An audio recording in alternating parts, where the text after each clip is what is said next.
예수님에게 신학적 논쟁으로는 도저히 승산이 없다고 판단한 바리새인들이 말에 올무를 걸려고 모든 지혜를 동원해 세 가지 질문을 준비했다. 첫 번째 올무는 신자들이 잘 알고 있는 내용이다. 가이사에게 세금을 내는 것이 가한지 불가한지 물었다. 이는 예스 아니면 노 둘 중 하나의 대답만 할 수 있는 질문이었다. 예수님이 세금을 바치지 말라고 하면 로마 제국의 반역자로, 세금을 바치라고 하면 민족의 반역자로 몰아가려는 것이다.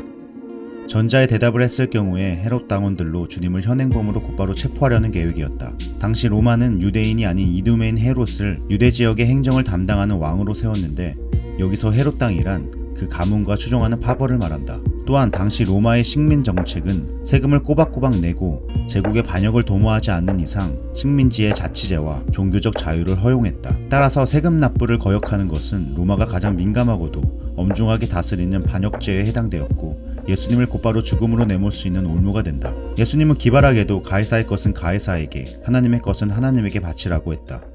이 답변을 정확히 이해하려면 당시의 상황을 먼저 살펴봐야 한다. 여기서 문제 삼는 세는 로마가 식민지를 포함하여 제국에 속한 모든 사람에게 노예가 아닌 이상 일괄적으로 징수하는 인두세인데, 로마 황제의 통치에 복종하는 백성이라는 의미다. 실제로 데나리온에는 로마 황제의 초상이 새겨져 있고 황제 이름 옆에 신의 아들이라고 병기되어 있었다.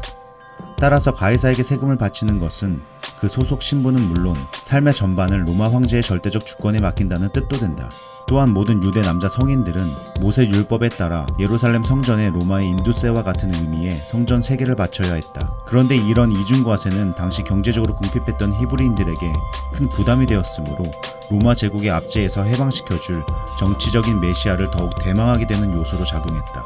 한편 예수님은 정치를 상징하는 로마 인두세와 종교를 의미하는 성전 3개를 각각 구별해서 둘 다 납부하라고 대답하셨다. 원론적 차원에서 정치와 종교의 분리를 표명한 셈이다.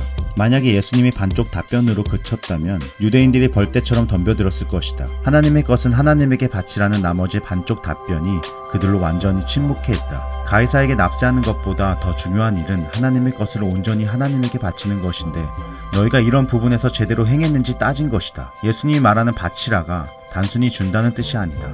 바리새인들의 질문에선 준다는 일반적인 뜻이나 예수님의 답변에선 원래 주인에게 되돌려준다, 회복한다는 뜻이다. 원문에 가장 가까운 표준 세번역본은 17절은 바치라, 21절은 돌려주라로 서로 다르게 번역하고 있다. 우선 강도의 굴열로 타락시킨 성전부터 하나님이 원하시는 대로 만민이 기도하는 집으로 바꾸라는 것이다. 전장 마태복음 21장의 둘째 비유에서 포도원을 가로채려는 농부들이 주인의 종들과 아들마저 죽였다. 포도원의 주인이 따로 있음을 인정하고 그 소출을 주인에게 돌려줘야 할 것 아니냐는 것이다. 가이사의 것은 가이사에게 바치라고 대답한 까닭도 신자는 천국 백성으로 부름을 받았지만 여전히 세상의 현실인 로마 제국의 정치, 경제체계의 관리와 보호를 받고 있다는 뜻이다. 제국의 각 지역에서 그 제도 아래 장사해서 생긴 소득은 마땅히 가이사에게 세금을 내어야 한다는 것이다. 지금은 유월절로 각지에서 유대인 순례객들이 성전에 제사 드리려고 모였다. 가이사의 동전을 갖고 와서 성전의 세겔로 바꿔야 하는데 대제사장과 바리새인들은 환전상과 짜고 폭리를 취했다. 이미 가이사의 것으로 개인적 치부를 한 것이다. 한마디로 하나님의 것을 사용해 가이사의 것을 불리고 있다. 다른 말로 과연 너희가 지금 가이사 납세 문제를 논할 자격이 있느냐고 주님이 따진 것이다. 또한 바리새인들 질문 자체에도 비록 그들이 형식적으로 동물제사와 율법 준행에 힘을 쏟았을지라도 유대 종교를 끝까지 지키겠다는 뜻도 분명히 있었다. 그럼 구태여 예수님을 찾아와 따질 필요가 없었다. 당시에 이미 비밀리에 결사되어서 유대 독립운동을 벌이고 있던 열심당과 힘을 합치던지 적극적으로 그들을 도와주면 되었다. 성경에 기록된 그대로 말에 올무를 걸려고 주님께 왔고, 그것을 모를 리 없는 주님으로선 외식하는 자들아 어찌하여 나를 시험하느냐, 쇳돈을 내게 보이라고 다그쳤다. 로마에 빌붙어서 종교 권력으로 배를 채우고 있는 너희가 너희 스스로도 불합리한 줄 아는 질문으로 올무를 씌우려 들지 않느냐는 뜻이다.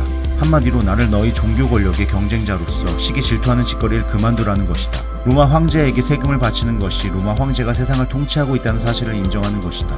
마찬가지로 하나님의 것을 하나님에게 바치라는 답변도 너희가 성전 세계를 바치거나 징수할 때에 너희 삶, 인생, 존재 전부가 하나님의 소유라는 확고한 인식을 갖고 있어야 한다는 뜻이다. 또 그 모두를 그분의 거룩한 통치 아래에 실제로 내어드리며 살고 있느냐고 반문한 셈이다. 이 기사는 크리스찬더러 시민으로서 사회적 책임과 의무를 다하라는 단순한 가르침이 결코 아니다. 탈세하지 말고 세금을 성실히 납부하라는 정도를 가르치려 주님이 이 땅에 오신 것이 아니다. 기독교가 가르칠 문제도 아니요 상식만으로도 충분히 판단이 가능한 문제다. 더 중요한 사실은 하나님의 것을 하나님에게 응당 돌려드려야 함에도 그러지 않는다는 것이다. 교회에 헌금을 많이 하라는 뜻이 아니다. 예수님이 자기 인생의 주인으로서 자신의 전부가 되어 있지 않다는 것이다.